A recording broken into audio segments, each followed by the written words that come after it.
All right. How are you? Like, what are you doing? I'm just working on some stuff. What are you doing? Doing a podcast. Well, not a podcast. I always slip on that. I don't know why. But are you all excited? We haven't done a show together. You know what? I keep saying this. I go back to all these shows and I'm like, you know what? We haven't done a show together in a while. Starting to see our routine. Yeah. Last week? What was the last week? What was last week? I can't remember, but we did one. Yeah, I was. Yeah, I can't remember who it was, but yeah, it was, and it was a lot of fun. Apparently, but you don't remember who it was. See, that's why you got to get a calendar like I have, Dominic. You just look over and you go, "Oh, that's who it was." Yeah, we had Popcorn on last week. Yeah, that's how I remember Popcorn. I do remember that. Right? Do you remember Popcorn? Yeah, it was cool. I had Dean on too on Monday. You missed that one. That was a good one.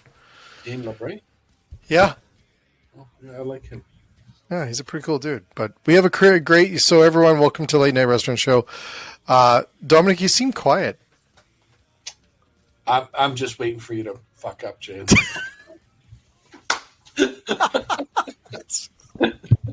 Sorry. Well, and you wonder why people are like, "Where's Dominic?" when I'm out at events. I'm like, he's patrolling my fuck up list. Isn't that why you hired me? Exactly. That's why you're on the payroll. Attention to detail. The attention to detail. You pick out more about what's happening back here than my new wardrobe or my old wardrobe. It's coming back. What? I think I have that same shirt. Do you got the same shirt?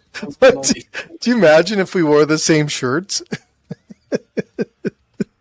Anyways, we've got a great show tonight, everyone, and we're pre-recording this, so if you're watching this, sorry, it's not live. Well, it is live, but it's not. We've got a great guest tonight. Don, we haven't done a show in a while. This great guest I've known for quite some time. I got to spend some time in Chicago with him as well. I've seen how many people love this guy. He's crazy. And today they postponed it for a day or so because it wasn't perfect, which is fine. There's nothing wrong. There's no rules, but he's releasing a book. Cool. Yeah. That's exciting. Yeah, it is. Yeah. It is. I always wanted a book. Well, but I would never get a book done with you. No, yes, you would. Well, no way. There's no way. We're gonna learn. We're gonna learn how. There's no way. How hard? You'd get through the first page, and my phone would be ringing. You know a lot of stuff. I think Monty knows a little more. So. Is it a contest? No, it's not a contest. But I think you're. He's got 20 years on me. He doesn't have 20 years on you. Monty's like 54 or something, 51 maybe. You met him in person? He's in his 30s. What are you talking about? I don't know why you aged him that fast. Right? I know, but you'd get through the first page and then you'd be like, the phone would be ringing and you'd be like, okay, you spelled this fucking word wrong, Jay. Well, there'd be somebody else who's going to do that. My spelling's no good either, so it's just slightly better. I was going to say it must be bad because mine's horrible. You pick stuff out all the time. I did English 3 times in grade 11. You know what? I did it once, but I tell you, like they always said, when I was in high school, the thing for me was your report card came with a bow on it. So anyways, welcome everyone. We're gonna have a great show tonight. I can't wait to get this legend in here. And he's 40. I think he's 40. No, he's 34. I think it was, is what I read. But anyways, we're gonna have some fun. So hold tight. Here we go.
Monty, Monty, Monty.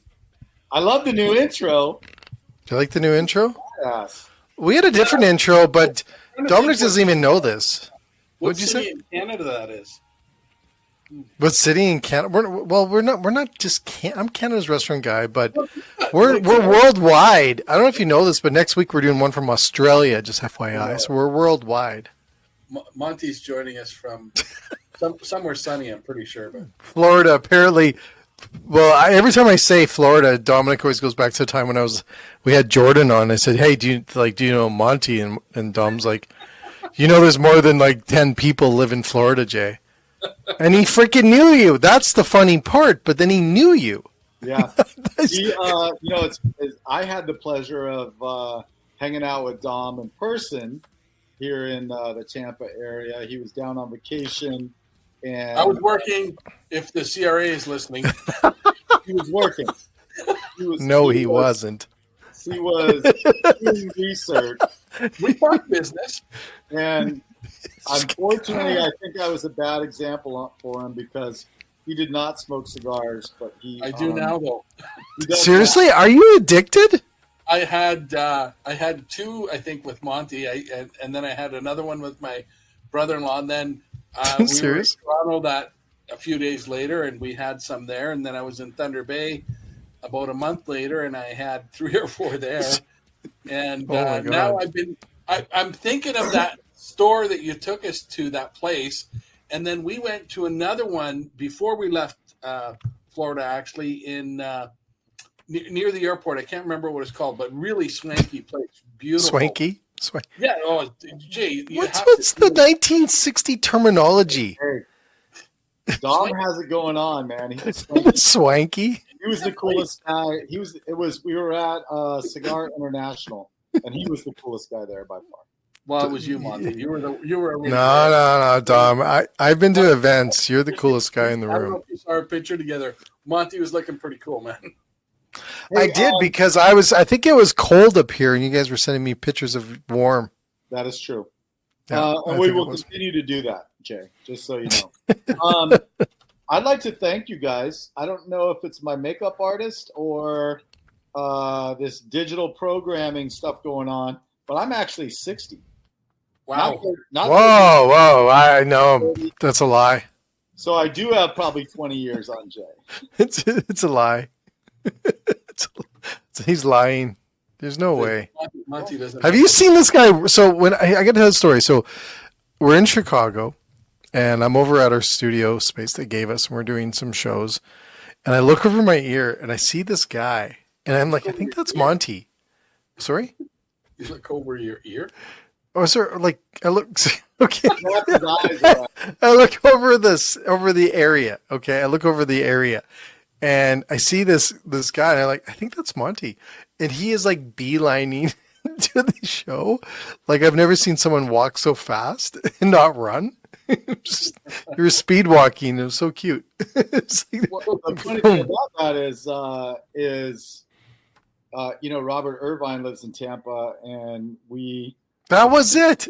We tried to get together for a very long time because we're both in the Tampa area.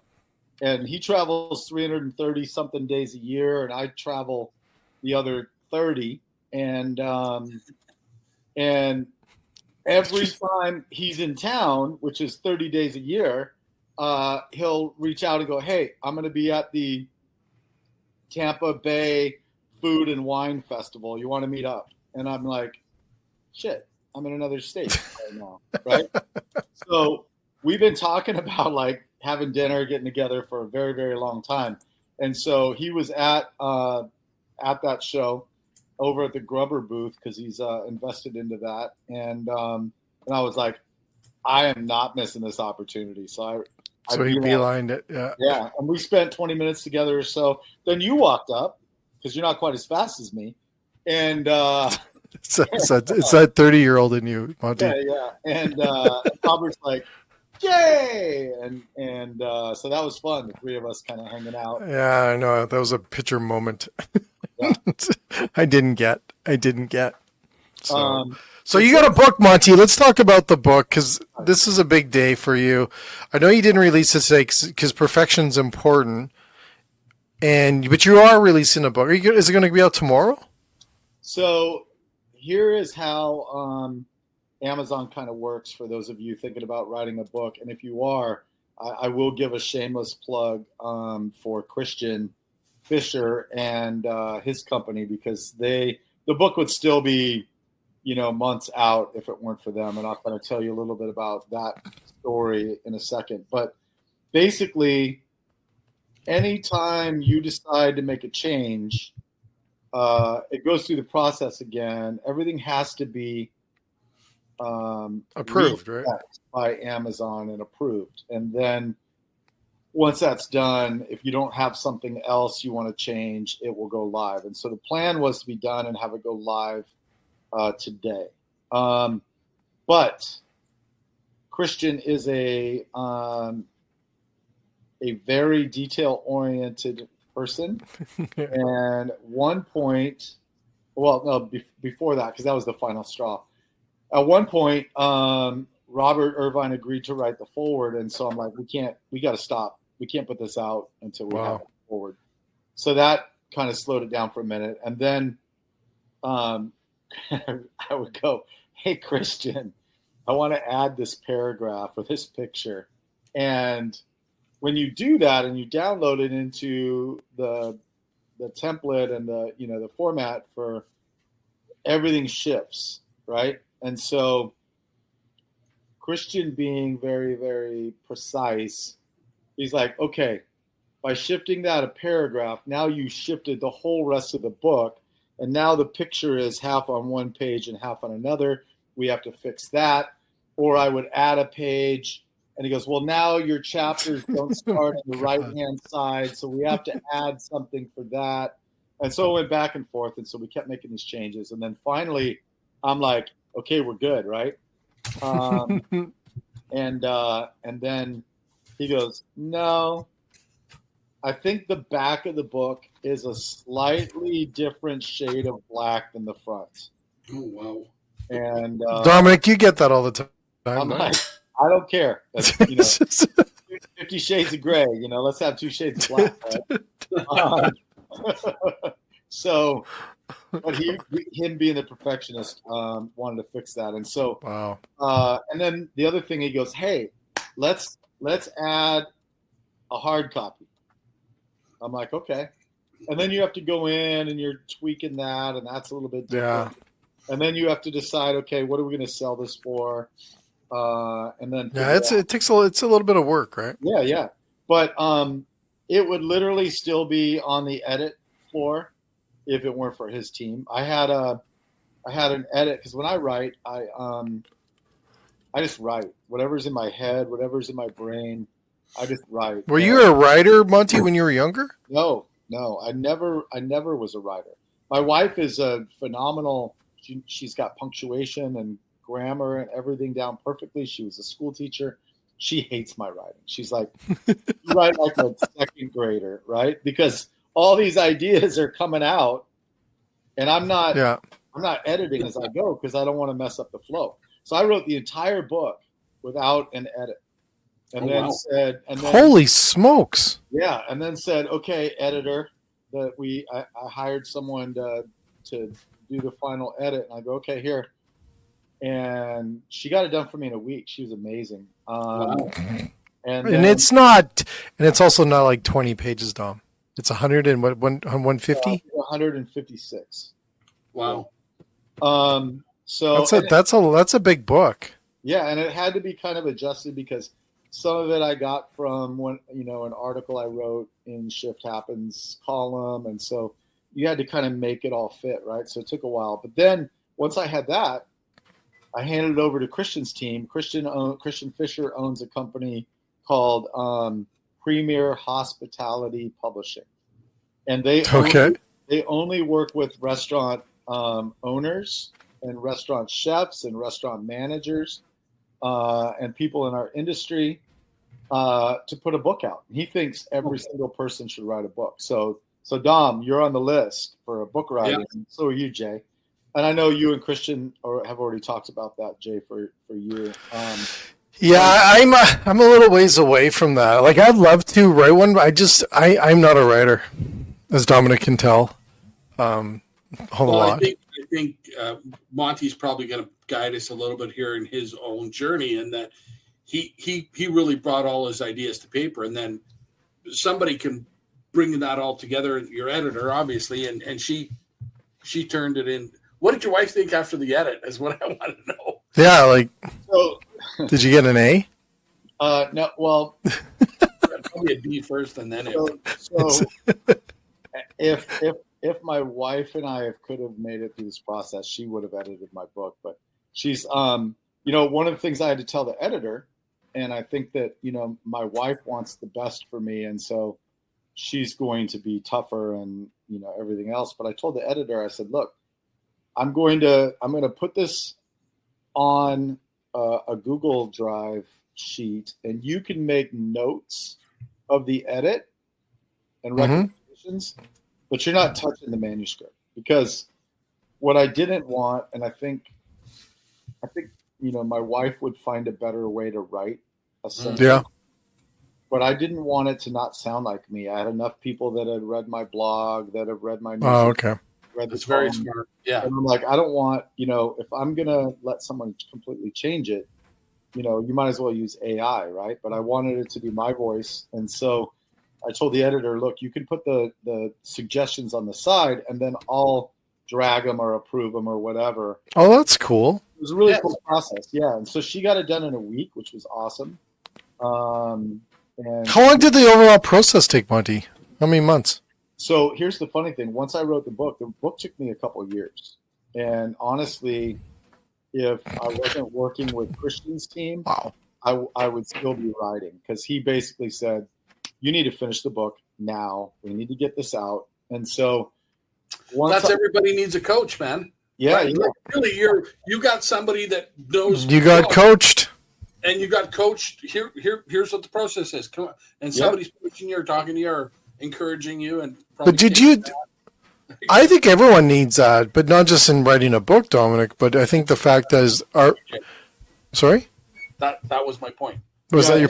I think he was saying that's what I do. Coach, right? Coach me on that, Dominic. That's what he schooled you, not coached you.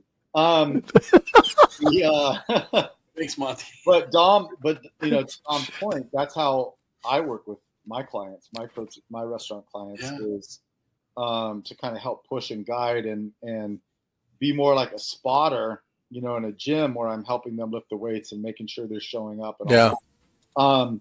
So to answer your question about how long it took, so Christian has a program through Premier Hospitality Publishing that you can write a book, edit it, and get it to print in 8 weeks.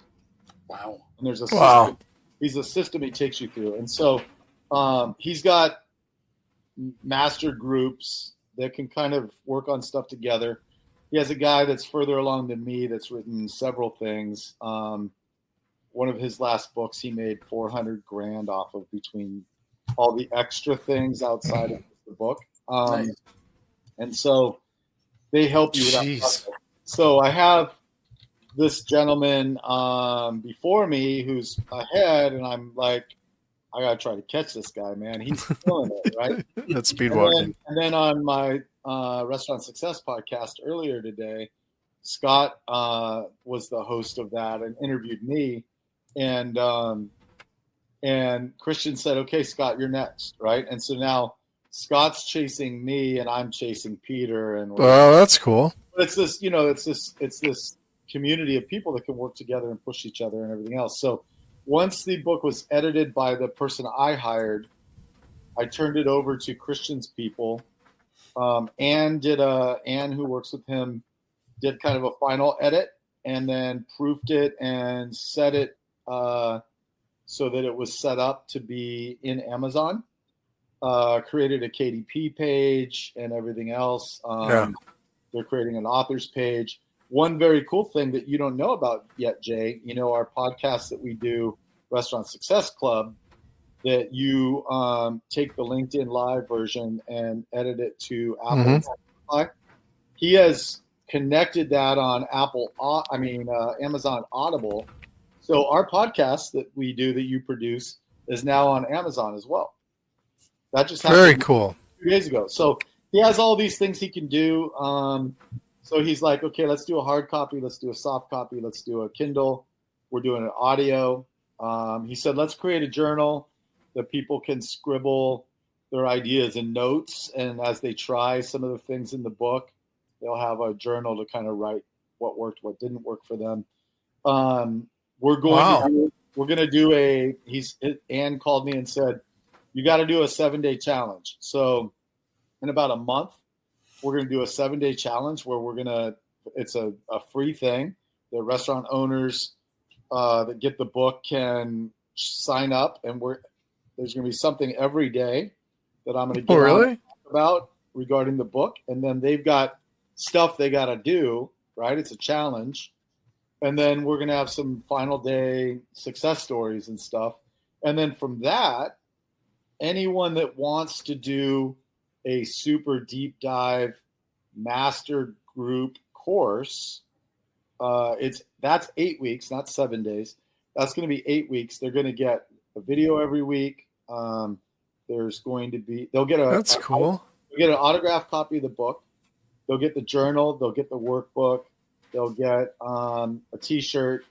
They'll get an 8-video course that goes along with that.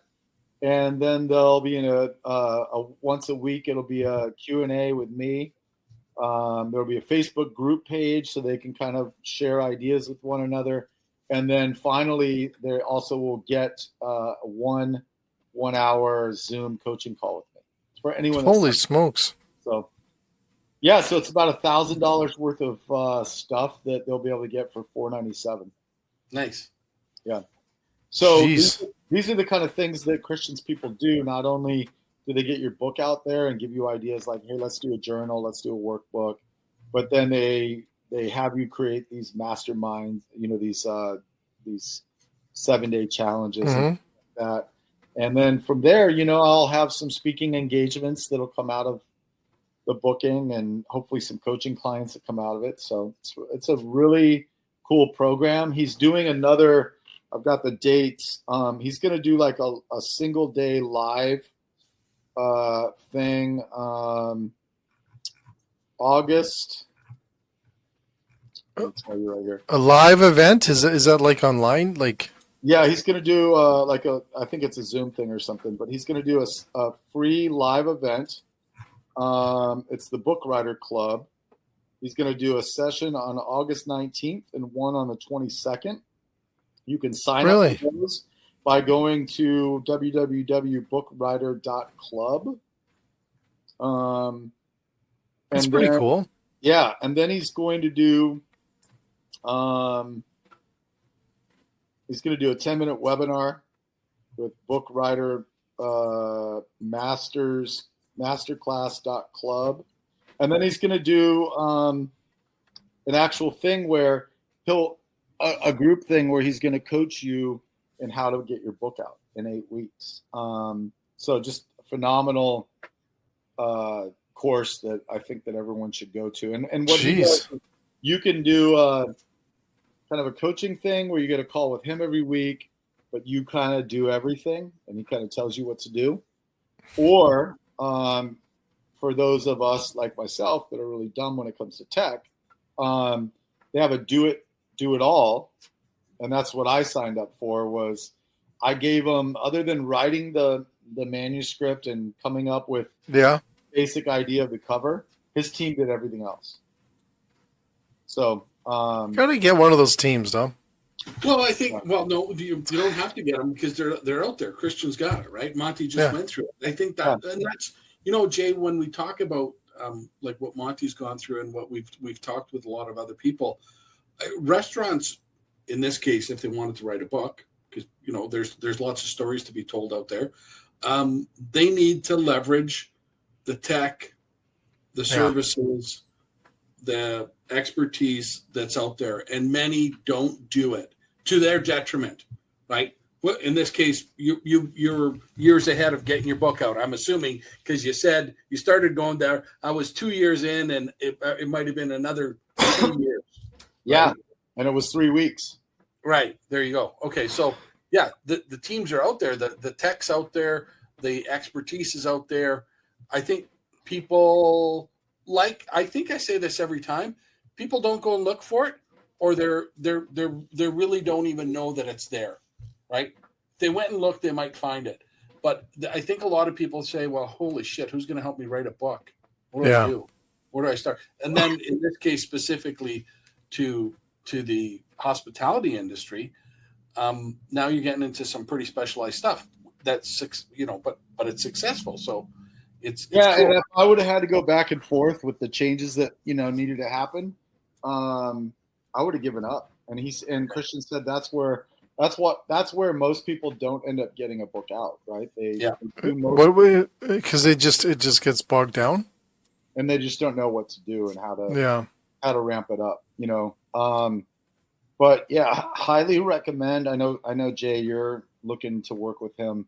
Dom, I think that if you're doing some trade books on safety sanitation stuff, I think that, depending on what curriculum you already have, I think that there's a great opportunity for you to put some great work out there from the knowledge base that you have on stuff. Well, thanks. I appreciate that. Yeah, just enjoy that moment. Yeah. So that's why I come on the show. Yeah. Way to go. Thanks. Anyways, so Monty, I got questions here for you. I got some questions here for you. Okay. I was all prepped and ready. Here we go. So I got these. This is the yes or no answers. I was drinking coffee, but you guys made me pour some bourbon. So yeah, perfect. But Jay, not yes or no. What's the name of the book, man? Oh yeah, maybe we should talk about the name of the book. You need to. That was you. It wasn't me. You usually ask the damn questions and the good ones. For a minute, Monty. What's the name of the book, man? So the book is called Shift Happens. Right. And what's funny is I thought it was a pretty catchy title. Your blog is Shift Happens too, right? Or my column. Yeah. Your column, yeah. Yeah. I thought it was a pretty catchy title. Turns out there's 7 books called Shift Happens on Amazon. So what I'm going to do when I launch it is I'm going to market it with the link to my page to make sure you don't go buy the wrong Shift Happens book. But apparently there's a lot of shift that happens in our world because there's 7 books about it. Well, can we talk about what's it about? Yeah, sure. So I'll get through the basics before we get into the question. Yeah. So there's a little bit of a memoir in there. I start off chapter 1 talking about the mindset needed to embrace change and how we're fearful of change and we fight it and we resist it. And but we know it's coming, right? There's always change. Mm-hmm. That's the only constant. So I talk about how do we prepare for that? How do we embrace it? How do we work through that? What does that do from a mindset perspective? Mm-hmm. Because later on in the book, I talk about false beliefs that we've had. And if I don't prep the audience for, hey, get ready because I'm going to blow your mind and we're going to have to shift your mind on some things. Mm-hmm. If I don't kind of prep them for that, they're not going to be able to really follow me on that journey. So we start off with that. Then chapter 2, I talk about perseverance and how there were plenty of times I wanted to give up the writing of the book, the coaching program that I do. I burned out at one point in my career and wanted to give up. So I talk about perseverance in chapter 2 and how our industry is a marathon, not a sprint. And you've got to figure out that pacing. And then chapters 3, 4, and 5 is more of a memoir of kind of my journey. And I get pretty real. Not everything in those chapters is positive, which is weird because I try to be a very positive guy. But I didn't want people to read the book and think, oh, Monty sits on top of the mountain. He's Moses. The 10 Commandments were handed to him. I was down in the valley for a lot of my career, right? And so I wanted them to know that I've been where they are and I know the struggles. And so I share some things that aren't the most flattering about me. I share some things that aren't the most flattering about some of the bosses that I had. And then from there, the next 7 chapters are 7 false beliefs that we have believed for 50 years that have destroyed our restaurant industry. And these are the things that make it to where 20% of restaurants fail within the first year, 85% fail in the first 5 years. Margins are super thin, and it's because we believe this dumb crap for 50 years, and that's how we ran things. So each chapter mentions a false belief, and then the rest of that chapter, I talk about different strategies to use instead of that way of thinking. Because the book is called Shift Happens, 7 Strategies to Help Your Restaurant Crush the New Economy. And so, that's a good title. Thank you. That's a good title. New economy, and yes, there's been inflation, and yes, there's been labor increases and shortages and all of these things. But with AI and tech and a new work, the people that are in the workflow today have a different mindset and want different things than what we wanted 30 years ago. So how do we set ourselves up to be successful in the new economy and moving forward?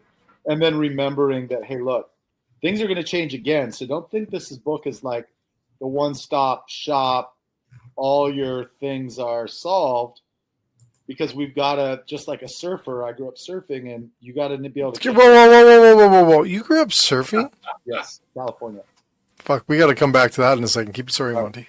You gotta time the wave, and you gotta catch the wave, and so we need to be able to like see the wave coming before it gets there with things like AI and things that are beginning to happen.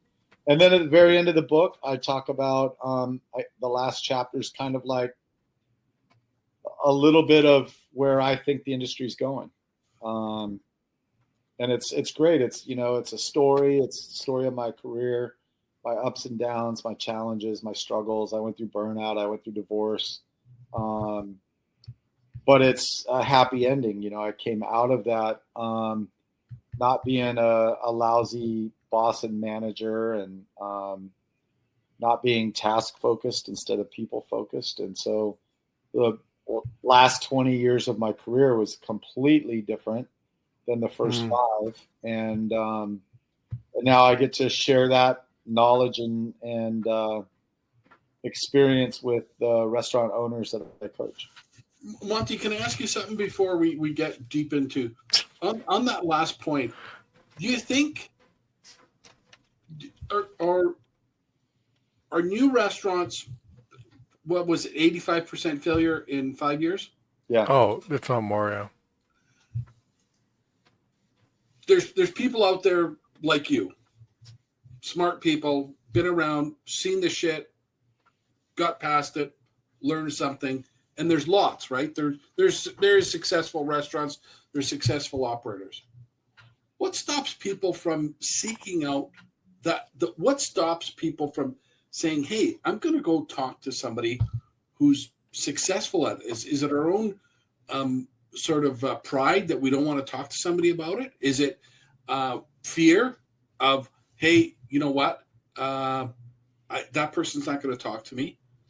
What's the roadblock in saying I need to know what's ahead? And I'm not trying to sell your coaching services here, but what's in essence I am, because why would people not seek out, read the book? I don't think we do enough of that sort of education. We're a training company, but I don't think people they get bogged down so badly. Why won't they come and say, "Hey, help me"? I think that's a great question. And I've actually never been asked that before. So that's really a good question. I think there's a number of things, and this is just me spitballing because I've never been asked that before. I think it's a number of things. I think that COVID caused a lot of senior veterans to leave the industry because they went and looked for something else while they were out of the restaurant, and they realized that their skill sets could be utilized in other businesses, and they didn't have to work nights and weekends and holidays, and they didn't have to work a 60-hour work week and deal with servers calling out and all the things that happen. So I think that's number one. We lost a lot of very, very knowledgeable, wise, talented senior vets in the business. That's the first thing. So I think that the amount of people that have been in the business as long as I have and are still in the business because they sprinted, right, and they didn't make it that long. I think that's the first thing. I think the second thing is most people have their head down in the business. They're not working on it. They're working in it. And they feel like they don't have time to breathe. Yeah. It's kind of like the server that is totally in the weeds, right? And you as a manager go up and go, hey, what can I do to help you? I don't have time. I don't have time. But if they can stop, first of all, they probably don't have as many things that they think they have to do if they stop and count them, right? And so if they can stop and say, okay, well, I haven't greeted this table. These people need their check. I need to go check and see what's taking so long on this table.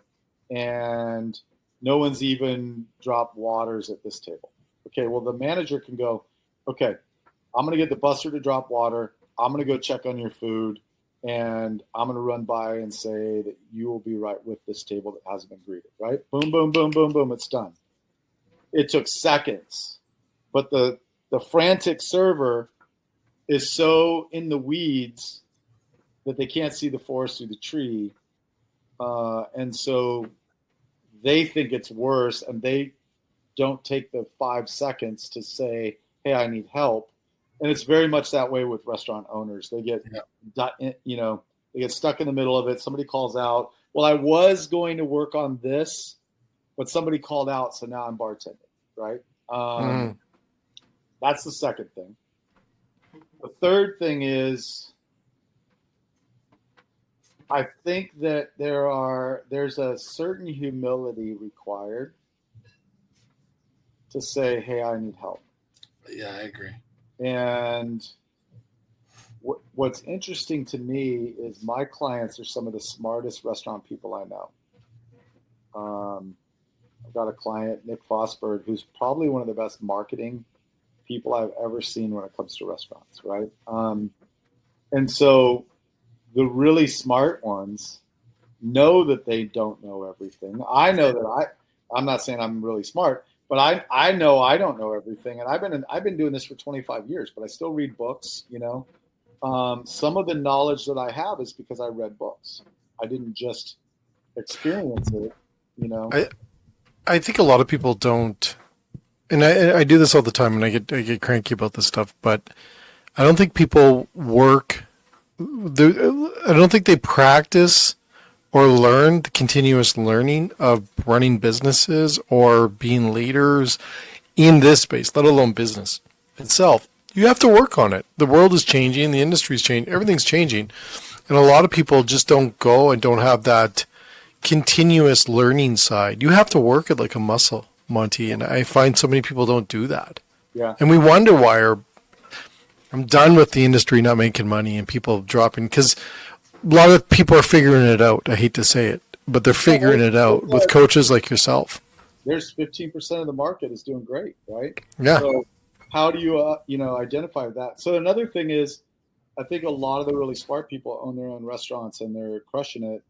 And so they're not giving advice to other people. And then the final thing is, until recently, nobody really knew how to tell the world that they were offering the service. That's true. Yeah. So for me, I write books. I write a column. We have a podcast. I'm working on a second podcast. I write a newsletter. That's to let the world know that's for two reasons. One, I want to help as many people as I can. I want to try to change how jacked up our industry was.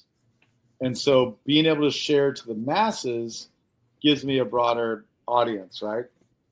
But I can only take on a certain amount of clients because of my time. So if I can help seven clients at a time as in high performance restaurant coaching, then what do we do to help change the rest of the world? And so when I started trying to have that kind of mentality of giving back, that's when people started knowing who I was and what I did. And my clients are coming from a lot of the free knowledge that I've given out, that they've oh, this guy does that. Let me reach out to him. So yeah, that's the thanks for the answer, I guess, is the first thing. But yeah, I think back to the whole thing. If people, they get out of their comfort zone a little bit, don't be afraid to ask for help. Read a book, read a column, attend a trade show. We've talked about that.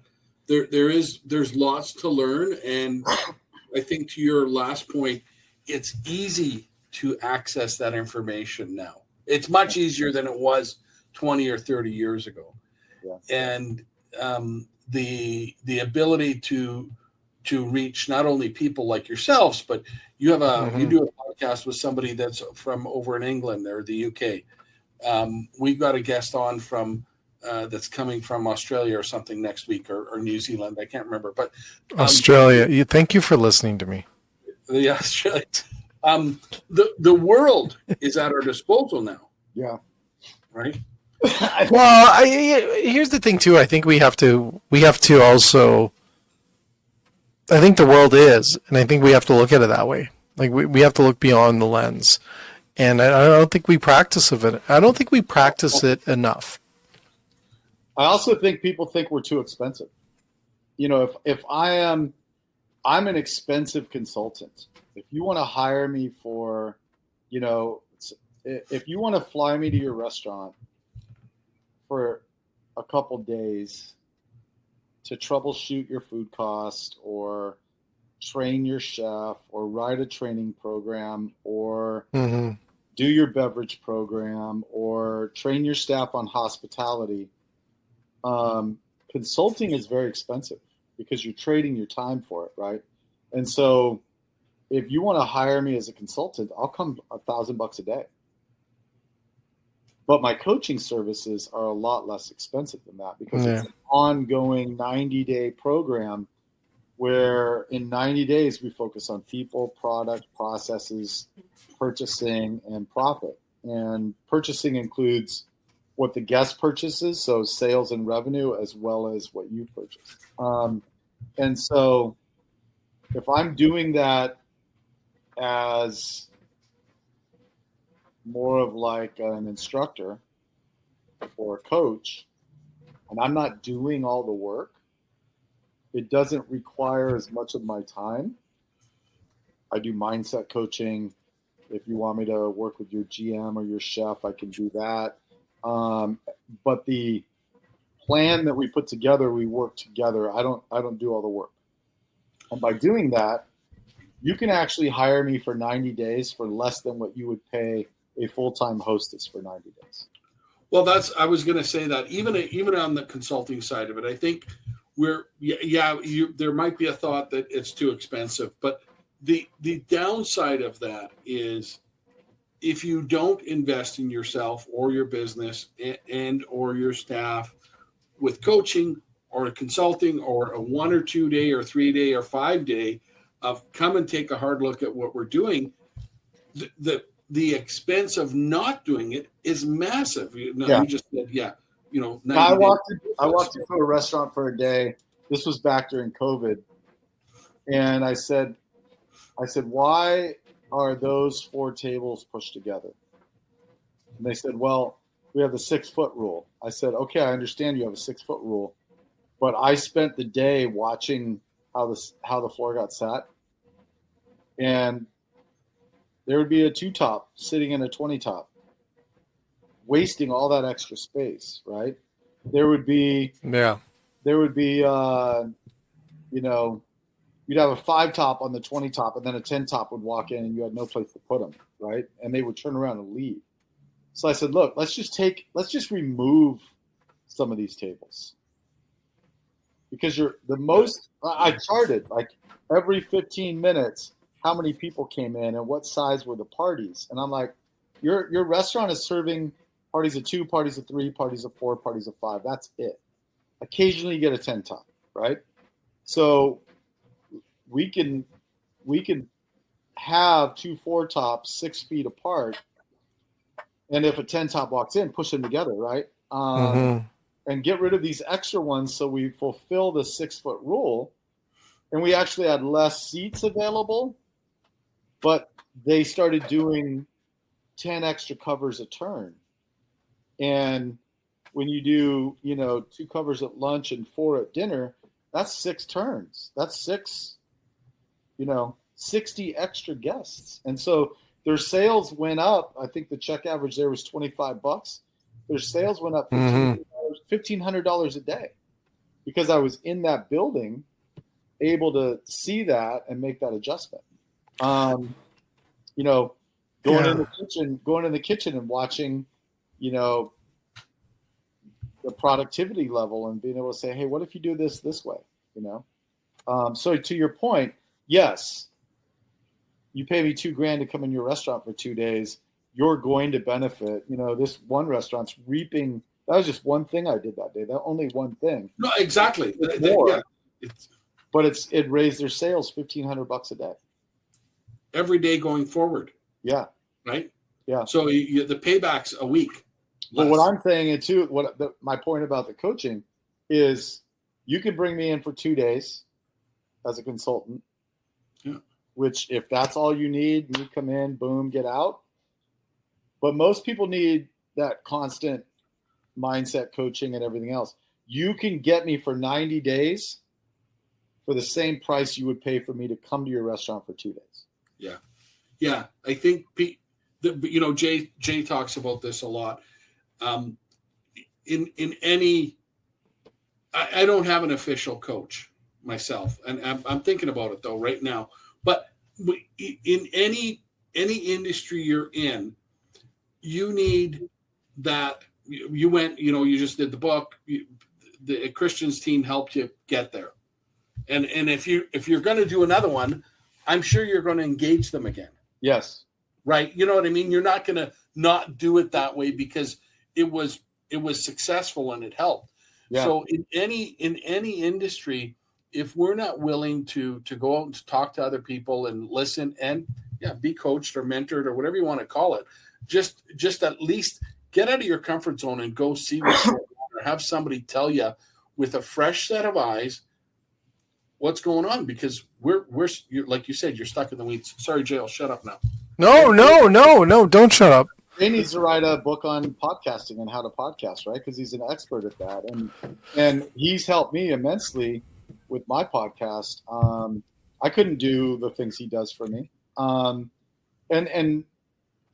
if you think about it, why wouldn't you hire Jay to teach you how to do one? Why wouldn't you hire Dominic to troubleshoot and make sure that your restaurant is never going to get a bad health score, right? Why not hire? I don't know. Dominic's a pretty good coach.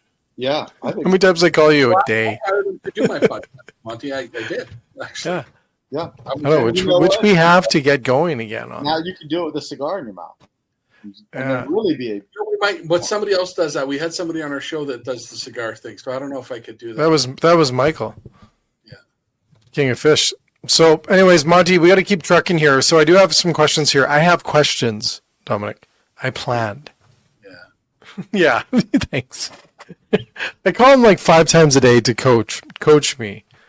So, and I'm never right. That's the scary thing. So if you are looking for a coach, you get a person like Dominic, he usually corrects everything. A few times he's like, I wouldn't have done that. Age, time, experience equals wisdom, Jay. In 10 years, you'll know all this stuff. We know solar paneling for our brain. Yeah, apparently. Anyways, here we go, Monty. So I got some questions because you have been in the industry forever. And I've got some questions here, yes or no questions. So you don't need a long thing, just yes or no. Okay. Did you always want to work in the restaurant industry? Yes. Really? Keep going. Sorry. Let him answer. Have you faced a significant challenge in your career that changed your perspective?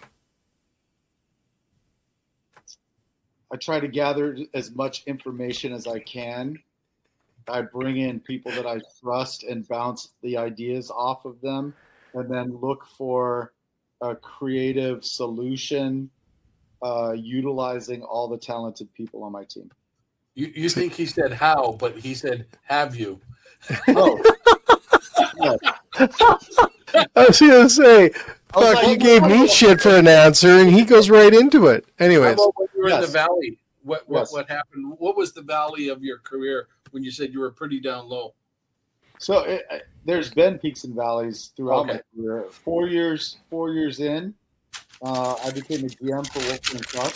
So very, very fast. Are you having something to eat? No, I'm getting a. Sorry. Why is it so loud? What is that? It's crunching paper. I know. Is it like sandpaper? So I've never heard that. 4 years in, I was a GM for Wolfgang Puck, so a very fast rise to the top. But I was working 90 hours a week, running 2 restaurants. So I went through divorce. I went through burnout. I decided to move to Vegas and go back to waiting tables, and I did that for 4 years. And then when I moved to Nashville, they're like, okay, they didn't like the response that I burned out and got divorced and wanted to recalibrate. Really? They thought, you left a GM position for Wolfgang Puck. What's wrong with you, right? And so I had to start again at the bottom and work as a service manager again. And then I rose in Nashville. I rose up to, GM and director of ops, and I was sitting at the top again. I was sitting on the glass at hockey games and in boxes at football games or the 50-yard line, and eating at the best restaurants that my friends owned, and drinking great bourbon with millionaires and athletes and celebrities, and was like living the dream. And then COVID hit and my position was eliminated and I couldn't get work in Nashville. And then I moved to Tampa and had a really bad experience in management in Tampa. And then, through all of that, kept working the side hustle of coaching until I remember the phone call. Yeah. I remember the phone call. What? I called you last November. Yeah, I remember the phone call. Yeah. I said, go do it. Yeah. So, there's ups and downs throughout the career. So those were. I probably called Dominic to ask, should I tell Monte to go do it? I probably called him. Okay, so let's go back. We got 10 more questions, or 8 more questions. I came in at today. Okay, is the hospitality industry your favorite field to work in? Yes. Do you regularly follow the latest trends in the restaurant industry? No. Oh, fuck, see? You didn't know that, Dom, did you? No, I knew that was coming, because I don't think he's not that type of guy. And would you... That's part of his success. Sorry, keep going. No. Do you want to pull your 10 questions out you didn't do? Here's the only reason why. Usually by the time you're following a trend, it's already hit the bell curve. Yeah. And everybody's doing it. I'm always trying to look ahead further down the road and do what people aren't doing. Would you recommend a career in the restaurant industry to young professionals today? Yes. Have you had a dining experience that deeply influenced your approach to hospitality? Yes. What was it? I'm going to come back to that. Oh, keep going. I know, but I want that one. We can pause. There's no rules. So there's been a couple, but I'm just going to tell you about one sitting at a bar. I sat at a bar in Nashville. The bartender did not know who I was, and I asked him a couple questions. I'm like, hey, what's a good cocktail you recommend? And he started asking me questions back. Do you like brown spirits? Do you like white spirits? Do you like, and so he through his discovery, he found out that my two favorite cocktails were a Boulevardier and a Sazerac. And so he said, you know that the Boulevardier, we started with the Sazerac. He said, you know, the Sazerac originally in New Orleans was cognac, was the spirit, not rye. And I said, yeah, I did know that. And he said, yeah, you know, when it moved to Kentucky, Sazerac became the rye. It came with rye. He said, would you like rye or cognac? And then he said, before I can answer, I like to put half and half. And so I said, I'll try it. Imagine my excitement when my favorite cocktail in the world just got better. Well, and Monte, you're one of, no, you told me this not that long ago, but you're also one of the only people in the United States with a certification in tequila. Is that right? No, I'm not one of the only ones, but but you have to there. be, you have to be certified by the Mexican. Dominic's crying. He's so emotional about that. Yeah. You have to actually be certified by the Mexican government. There's not a million. Yeah, there's like 5 of you in 400 million. Yeah. But anyway, so think about this. He just made my best cocktail ever. So now whenever I have a bar here, whenever I make a Sazerac at home, that's how I make it. Right? Really? So that was the moment. Yeah. And then he said, okay, Boulevardier, have you ever had that with scotch instead of rye? And I said, no, I never have. And he made it for me, and it was the peat in that gave it a nice smoky kind of complexity. I still like it with rye better because of the spice notes in rye. But I torched an orange peel and put it in the Boulevardier to get that smokiness that I tasted from the scotch, but I still prefer the spicy notes of the rye. And so basically he changed the way I make my 2 favorite cocktails. And I handed him my wallet, and I'm like, just take whatever you want out of it. Like it didn't matter. And that's because when we talk about value and hospitality experiences, value is paying less for something than what it's worth, right? This guy just changed the way I drink my 2 favorite cocktails. That's worth more than just those 2 drinks to me, right? And so that was one of those, this guy cares enough about me to take me on this beverage journey and completely change the way I look at cocktails. So cool. Was that your question, Dominic? No, that wasn't my question. I'm glad. No. I'm glad you asked him for, hey, what was it that was an exceptional experience, right? He cared enough about me more than anything. Yeah. He cared about me and my experience. Well, that's you. When we talked before, we've talked a couple times. You've talked about, caring is important, right? Because, and then it comes to knowledge, and he was obviously knowledgeable too, which I think. Well, I think that's the other thing I want to bring to that attention around that is, this is what's so great about our industry. How long ago was that, Monte? Quite a while ago? Yeah, 20. Yeah. So these are the things that I think we have to understand is how powerful an experience can be that lasts 20 years later, right? Yeah. And I think when you look at the whole thing as we wrap up today, because we got to get going here, is the fact that our industry is so precious to be able to change people's perspectives or experiences or just do something different that leaves a memory forever. That's the power of our industry. And that's the beauty of it. Now, it could be a drink, it could be a meal, it could be an experience, good or bad. There's a lot of power here that I think, as we wrap up on this whole launch of Monte's book, the power of a coach and the power of someone with the expertise of Monte for your business growth moving forward, I think is a must today. So you can have those, you want to be the restaurant that leaves those experiences like Monte did 20 years ago. And I think that's so important as we, figure out what's wrong with the DNA of our industry and why are we not profitable? Why do we have closure rates? Why is it 80% failure rate and all these things? I think the more and more as we understand that the base purpose is to create experiences for people, you're going to win all the time. But we forget about that. To your point and what Dominic said earlier, like What's the harm in having a coach? Oprah Winfrey has a coach. Brendon Burchard was her coach.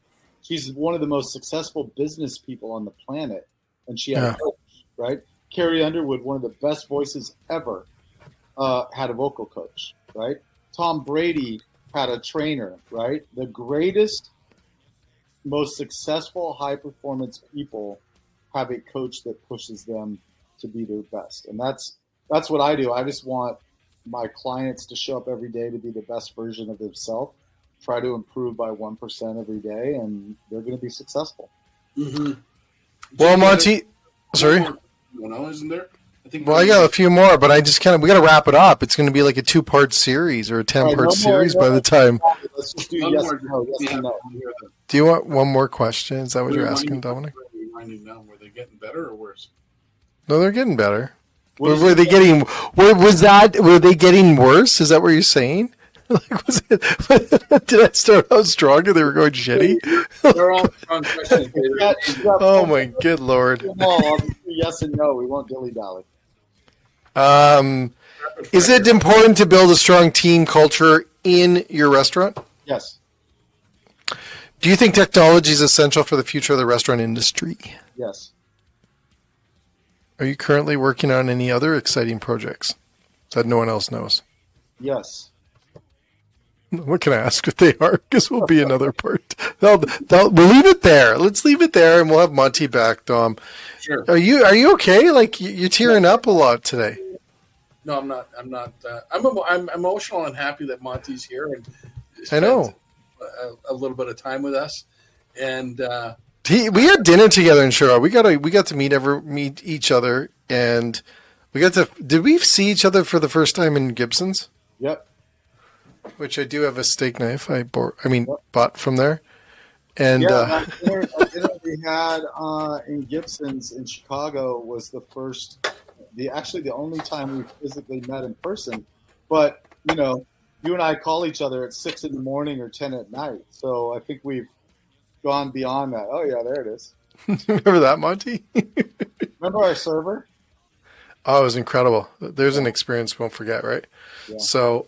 But it's an honor, Monte, to Dominic's point. It's awesome. We're so happy for you to have your own book. I think it's incredible. And I just appreciate you, knowing you, all the great things you do. I appreciate our 6 a.m. phone calls all the time. And it's outstanding that you have a book now. You're an author. Isn't that cool? Yeah. It's kind of cool. I never thought I'd be a podcaster, a speaker, or an author.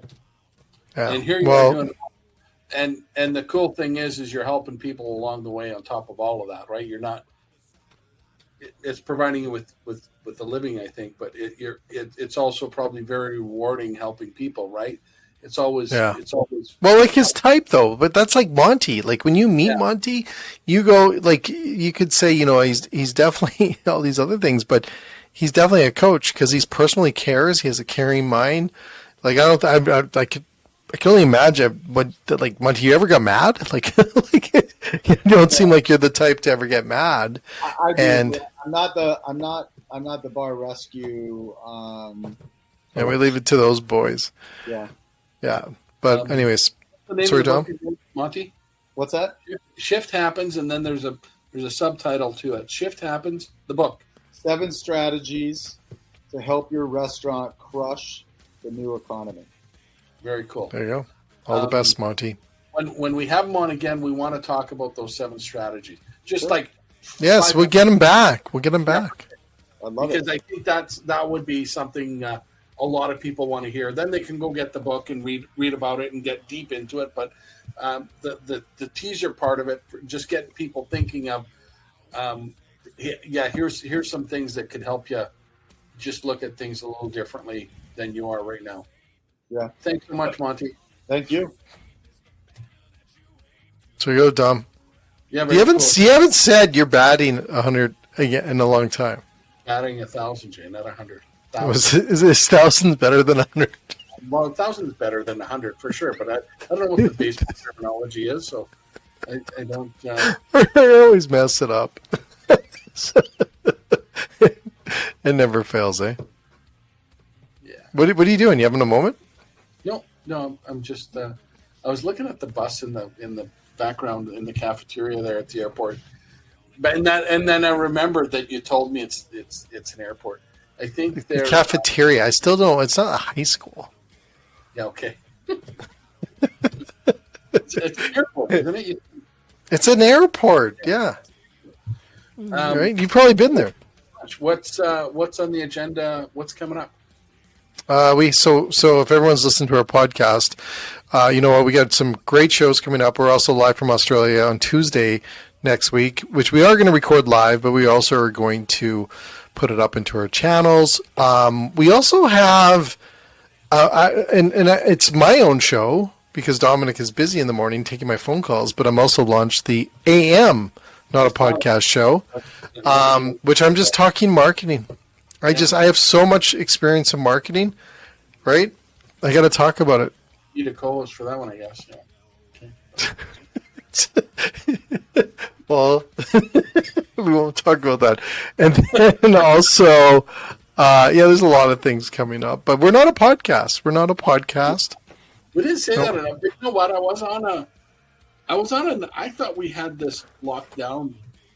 I know we're going to have to maybe trademark it. I'm thinking we probably should. Who's in charge of that? Isn't our marketing guy in charge of that? I know. Trademark. But you know what? Our trademark, we have to apply separately in the U.S. So I think. So do you do trademark in Canada and one in the U.S.? Have to, yeah, for sure. Really? Yeah, 100%. Do you? Is it hard to trademark a pretty common terminology like not a podcast? Safe checks trademark, and there's TM, and then there's EDR. And once you apply for the trademark first, and then when it gets registered, you get to put the R. So SafeCheck is a registered mark. Holy shoot. Yeah, I know. I spent a lot of effing money. That sounds like a lot of money. Sounds like a lot of money. I smell stuff. Then you got to chase people that are infringing on your mark. Oh, really? Oh, yeah. You like that? No, I hate it because... I know, but Monte said, right? There's 7 other books that said shift happens, and then you know what? In that space when he said that, when he gave it the subtitle, to me that told me, okay, I need this book because it told me what I'm going to get. It told me it's going to help me do this, and that's restaurant. So Monte, you got to call Christian up. Tom wants the title for it. No, I think it's well, you could have coached him. You could have coached him. His title's excellent. I know his title. I know. It's going to be an awesome. Well, it's a good column. Anyways, alrighty. So, thanks again to everyone else that enjoys this podcast. Are you okay? Like you look a little tired. I'm feeling great, man. Are you? Yeah. Are you going to be on the show tomorrow? I'm on the show tomorrow.